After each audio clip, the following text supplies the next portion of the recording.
Hi friends, share market മലയാളത്തിലെ പുതിയൊരു വീഡിയോയിലേക്ക് എല്ലാവർക്കും സ്വാഗതം. നിങ്ങൾ കുറച്ച് ദിവസം മുമ്പ് ഒരു ന്യൂസ് കേട്ടിട്ടുണ്ടാവും. RBI 2 ലക്ഷം കോടിയോളം രൂപ ഡിവിഡൻ്റായിട്ട് ഗവൺമെൻറ്റിന് കൊടുത്തു എന്നുള്ളത്.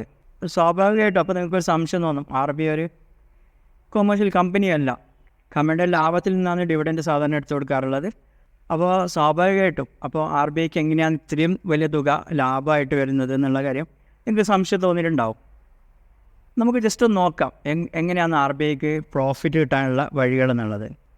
അതാണ് ഇന്നത്തെ വീഡിയോ ഉൾക്കൊള്ളിച്ചിരിക്കുന്നത്. കുറച്ച് കാര്യങ്ങളേ ഉള്ളൂ, ജസ്റ്റ് ഒന്ന് നോക്കാം. എല്ലാവർക്കും അറിയുന്ന കാര്യമാണ്, ഇന്ത്യയിൽ കറൻസി പ്രിൻറ്റ് ചെയ്യുന്നത് RBI ആണ്. ആ ഒരു കറൻസി പ്രിൻറ്റിങ്ങിൽ വരുന്ന പ്രോഫിറ്റ്, അതിന് സെനോറേജ് എന്ന് പറയും. ആ ഒരു പ്രോഫിറ്റ് ആണ് RBI കിട്ടുന്ന ഏറ്റവും വലിയൊരു ഇൻകം എന്ന് പറയുന്നത്.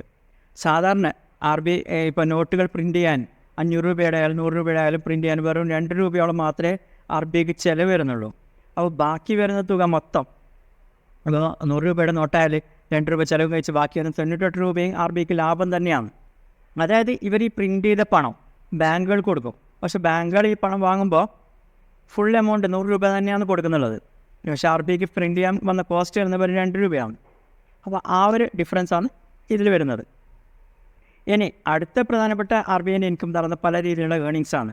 അതായത് RBI ബാങ്കുകൾക്ക് പണം ലെൻഡ് ചെയ്യുന്നുണ്ട്, കടം കൊടുക്കുന്നുണ്ട്. ആ ഒരു ലോണുകളിൽ നിന്ന് കിട്ടുന്ന ഇൻട്രസ്റ്റ് ഇൻകം ഉണ്ട്. ഇനി മറ്റൊരു രീതിയിലുള്ള ഇൻട്രസ്റ്റ് പറഞ്ഞാൽ RBI ഗവൺമെൻറ് ബോണ്ടുകളിൽ ഇൻവെസ്റ്റ് ചെയ്യാറുണ്ട്. അതിൽ നിന്നുള്ള ഇൻട്രസ്റ്റ് ഇൻകമും RBIക്ക് ലഭിക്കും.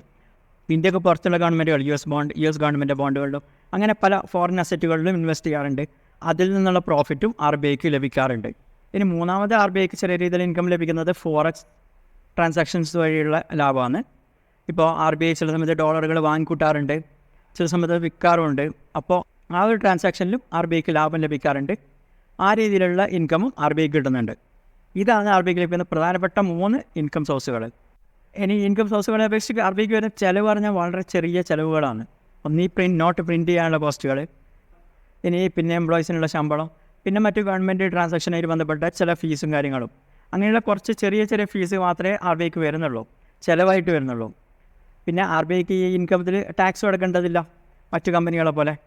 ഓക്കെ, ഈ കാര്യങ്ങൾ ജസ്റ്റ് ഒന്ന് പറഞ്ഞതേ ഉള്ളൂ. ഒരു ഇൻട്രസ്റ്റിംഗ് ആയിട്ടുള്ള ഒരു കാര്യം ആയതുകൊണ്ട് എനിക്ക് ഈ ഡൗട്ട് തോന്നി. ഞാൻ RBIക്ക് ഇത്രയും വലിയൊരു തുക ഗവൺമെൻറ് കൊടുത്തെന്ന് പറയുമ്പോൾ അതെങ്ങനെയായിരിക്കും RBIക്ക് ലാഭം കിട്ടുക എന്നുള്ളത് അതറിയാൻ വേണ്ടി ഞാൻ ജസ്റ്റ് നോക്കിയപ്പോൾ കിട്ടിയ ആ വിവരങ്ങൾ ജസ്റ്റ് നിങ്ങളോടൊന്ന് പങ്കുവെച്ചതേ ഉള്ളൂ. വീഡിയോ ഇഷ്ടമായി ലൈക്ക് ചെയ്യാൻ മറക്കരുത്, കൂടാതെ ഷെയർ ചെയ്യാൻ മറക്കരുത്. അതുകൂടാതെ അപ്സ്റ്റോക്സ് ഫയർസ് പോലുള്ള ഡിസ്കൗണ്ട് ബ്രോക്കേഴ്സിൽ അക്കൗണ്ട് ഓപ്പൺ ചെയ്യാനുള്ള ലിങ്ക് ഞാൻ താഴെ ഡിസ്ക്രിപ്ഷനിൽ കൊടുത്തിട്ടുണ്ട്. നിങ്ങൾക്ക് ആ ലിങ്ക് വഴി അക്കൗണ്ട് ഓപ്പൺ ചെയ്യാവുന്നതാണ്. സ്റ്റോക്ക് മാർക്കറ്റിനെ കുറിച്ചുള്ള ഒരു ഫ്രീ കോഴ്സ് നിങ്ങൾക്ക് ലഭിക്കുന്നതാണ്. അക്കൗണ്ട് ഓപ്പൺ ചെയ്ത ശേഷം വാട്സാപ്പിൽ കോൺടാക്ട് ചെയ്താൽ മതി. നമ്പർ ഞാൻ താഴെ ഡിസ്ക്രിപ്ഷനിൽ കൊടുക്കാം. പിന്നെ ഒരു കാര്യം കൂടി ഇതിൻ്റെ കൂടെ പറയാനുണ്ട്.